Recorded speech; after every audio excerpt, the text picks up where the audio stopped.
Жапониядағы осы жолғы саяхатта мен жапониялық шопырдан сұрадым, бізді алып жүрген.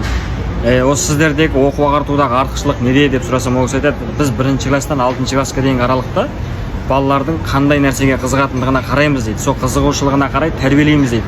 Өзі үйренгісі келмей тұрған, білгісі келмей тұрған нәрсеге зорламаймыз дейді. Яғни ән айткісі келмей тұрған баланы ән күресіне, билегісі келмей тұрған баланы би күресіне қатыстырмаймыз дейді.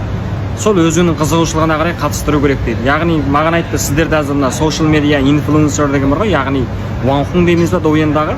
Осындай адамдар көбейіп кетті, көбірек ақша тауып, көбірек адам жинап, жаңағы өзінің бизнесін, жаңағы өзінің қызметтерін жақсы істеп жатыр ғой, ақшаларын жақсы тауып жатыр ғой дейді.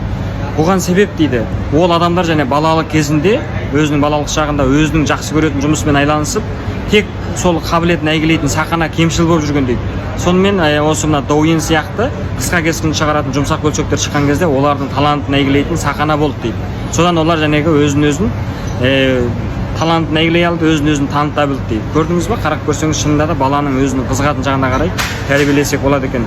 Егер балаңыз ағылшын тіліне қызығатын болса, біздің осы әр айдың басында басталатын ағылшын тілі курсымызға қатыстырсаңыздар болады. 21 күндік әр сенбі-жексенбіде болатын, сосын жарым жылдық курстеріміз бар, соған қатыссаңыздар болады. Біздің ұнқат нөміріміз 133 45 43 84 64. Сіздерді ағылшын үйренуге шақырамын.